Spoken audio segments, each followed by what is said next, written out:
training is to make sure that you're initiating a ball appropriately to make the athlete, to make the volleyball player a good player. You could really make your athlete a terrible player just by the way you initiate a ball to them. For beginners and just the purposes of training, sometimes you would think, oh, well, a ball isn't going to go directly to them in a game. And you're right, sometimes it's not going to go directly to them in a game. But for the purpose of learning, we don't want to just take this ball and serve it or hit it as hard as we can to try to train the athlete. The athlete has to develop a motor program. They have to know what it feels like, how their feet are going to move, how it feels off of their platform based on the angle, how it feels off of their setting. All of those things begin to develop in a controlled environment. And so we want to make sure that we're initiating the ball controlled to make them a good player. In the passing lesson, if you've noticed, as I was initiating a ball, I was initiating it from my right shoulder. And majority of players in volleyball, at least when they're hitting from the left side of the court, are most likely going to be making contact with the right side. And so it's a good way for them to practice just reading a ball off of the shoulder. It also helps the coach or the parent or even the player who's initiating a ball to be more in a controlled position as opposed to just taking this ball all over your arm. Again, we want to make things very simple. And so just starting with the ball at your shoulder and then pushing it all the way through.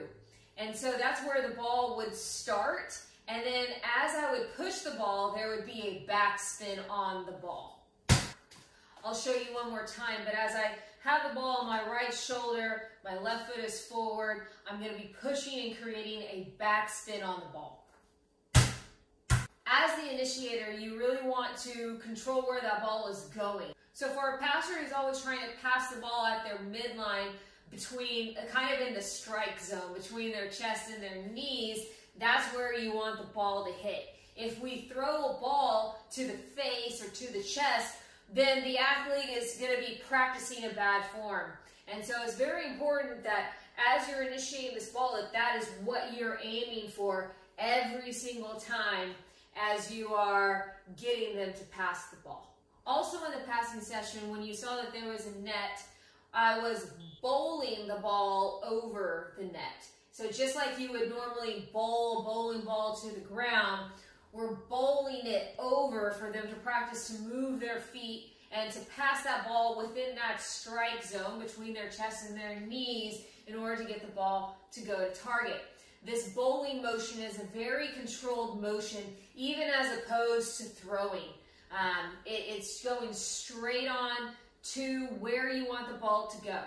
You can bowl the ball directly to the athlete, or you could bowl it to a spot for them to move, but it is always going to be a straight shot. So as I am bowling, I'll be bringing my arm back, and again, I'm going to go ahead and put some spin on the ball. And so as I'm bowling, you can see how it's spinning right there, but that's how I would bowl in order for the ball to go forward.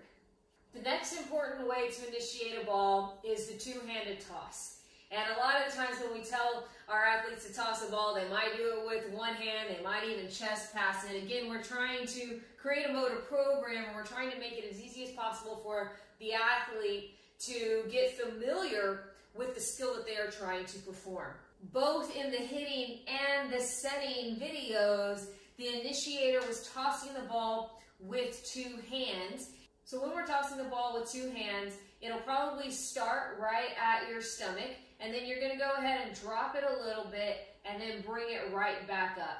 The reason we're using two hands is because just like in setting, the more surface of your hands that you have on the ball, the more control that you have. When tossing with two hands, you really want the ball to go ahead and take flight and have a hanging moment before the ball hits the ground. That's allowing the athlete to approach to where the ball is in order to hit. It's also allowing the setter to go ahead and move to where the ball is going to be. So we don't want the ball just flying in this trajectory that is going in one motion. We actually want the ball to go up and pause and then come right back down. And so if you can see, as I just tossed right here, it pauses before it drops. It pauses and then it drops. And so initiating the two-hand toss is also very important. Two small tips.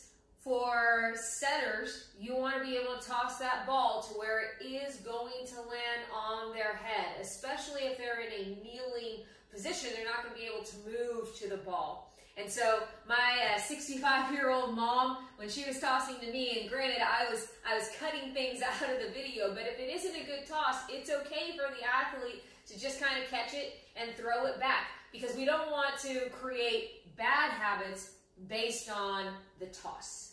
In the hitting video, especially as you are initiating the ball, we want to give the hitter a lot of room to swing. And so we're not tossing balls that are going to be directly on the net. If you touch the net while you hit, it's a point automatically to the other team. So you want to go ahead and toss that ball anywhere from 4 to 5 feet off the net, especially for younger players. As they progressively get older, 3 feet off the net, maybe even 2 feet off the net, but you have to give them enough room in order to swing through. If you put the ball and you toss it so tight to the net that when they follow through to hit, they're just going to have to stop and they're not going to get a full swing. When a volleyball player matures in the game, you want the ball to be more off the net to get a full swing, but also to even view the block that's in front of you, to be able to view the court that's in front of you. If you're too tight to the net, it's hard to see any spots that are available to open to hit. So make sure that you're tossing the ball 4 to 5 feet off of